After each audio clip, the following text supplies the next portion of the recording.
What a Yes? nice looking audience they are. Look at it. Yeah.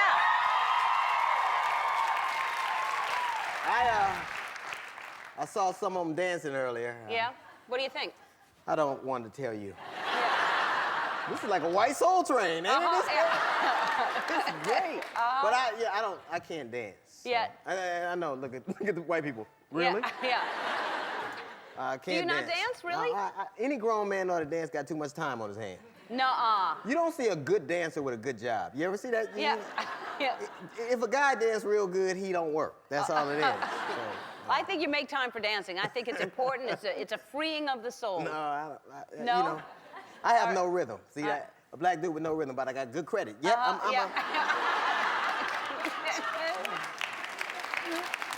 a mystery. Yeah, you're just working nonstop. So this show, your show that you're on now is so different than your other show. Right. It's a lot different. I'm used to kind of telling people what to do, but now I'm an employee. And it's very nice to, because you know you're going to be on for a while.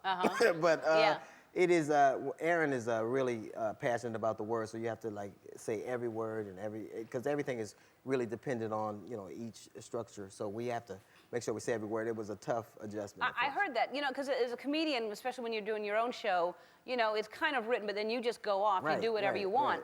Right. And I heard that Aaron was like that you have to literally say every single word. Like if it's cuz, you can't say because. If it's, I'm like, wow, do it. Yeah.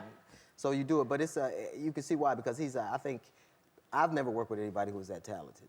I work with some very talented people, but nobody who really put pen to paper like that. It's an amazing thing, and I'm working with some really talented people, and it's just kind of, it's like playing for the Yankees. Yeah.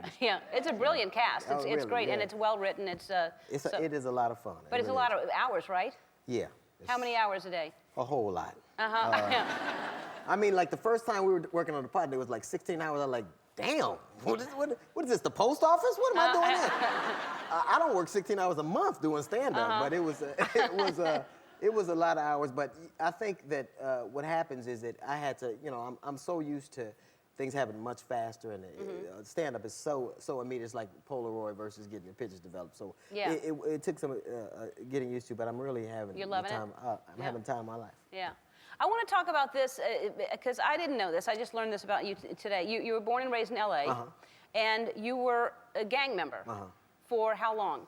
A long time. Now, from the time I guess I was in the 7th grade till I was 19, 20 years old. It's incredible that you were able, number one, to get out. What made you decide to leave? I think that I really used to feel bad about that, because while I was growing up, I used to hang with these cats who were really just, they were good dudes, but I would feel bad because I knew that I could do something else. I didn't know what it would be, and I didn't know when it would happen, but I always knew that I would be able to do something else. And I felt like, I used to be hanging out with them feeling so bad. I'd be going, this is horrible for you. And I just knew I was going to do something else, but I just never lived anywhere there was hope. Nobody went on to college, nobody talked about anything. So I don't think that my experience is really that much different than a lot of cats that grow up in the inner city. It's just kind of what happened, and I wouldn't trade my experiences because I think they've shaped the way I see the world, but it was just a whole, everything was confusing, and it was just dark, and I'm glad that I have the life I have now. And do you feel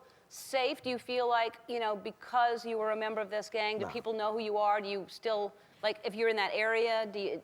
Well, my mother still lives there. It's funny, because my mother, when I wanted to buy her house, and she's like, well, you can add a room onto this one. I'm like, I'm not adding a room on in Inglewood. Are you crazy? I didn't get a house. But I go to see, you know what it is? I think that once you've seen the world, or you broaden your horizons, it's really hard to kind of pretend like you don't know the stuff that you know. And so there really kind of is no going home from that perspective. But I go home, see my family, and see my mother and father. It's not as comfortable as it was. Because, the police see you driving around in that nice car. But no, pull over. Yeah. But it really is it's just a different kind of experience. Yeah, it's an interesting thing, because you left school, I guess, when you were in 10th grade. I didn't leave. They Kicked escorted me out. All right. But it wasn't working out for me, and it wasn't working out for them. Look. Yeah. But it's incredible, because you're kicked out of school in 10th grade. You're a gang member, and you now are so successful, and you read 3 newspapers a day. Well, I actually stopped going to school, because school for me, like, back when I was growing up, like now everybody who can't learn has a learning disability. Mm-hmm. And like he has ADD or dyslexia. When I was growing up, you couldn't learn, you were just stupid. You know what I mean? Look how retarded this guy is. Look at that. But I didn't, and it was so frustrating going to school because I really just didn't know anything. Like even when I used to go out for auditions and stuff, I used to, when I would see a lot of words on the page, it used to intimidate the hell out of me. I learned how to read by, we'd go on the road and I'd get a Dean Koontz book or a Dean Koontz or a Stephen King book, and I'd read the book and I'd see a word in a sentence, and that was how I learned how to read. So, and now I read 3 newspapers a day, and it's just, you know, it's just it was a frustrating thing. And you're about to celebrate, you've been married for 21 years. Yeah. 21 years. I have 3 kids. Yeah. How old's your oldest? I have a 19-year-old daughter and an 18-year-old son and a 15-year-old daughter. And yeah, February 22nd be my 21st. Look at all the women. You better get it right. Yeah.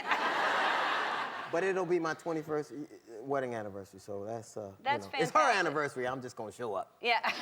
But yeah, so 21 years. That's fantastic. Well, thanks for finally being here. I've had a ball. We used to run into each other on the lot sometimes. Every time you were doing the CBS. Yeah, the second show that didn't work. Yeah, yeah. The other Ellen show that no one remembers. Well, you're making up for it now. You can join my gang. Yeah, yeah, that's all right.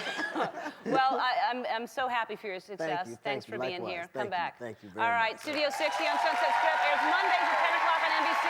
You can see DL at the Orleans in Las Vegas, February 16th and 17th.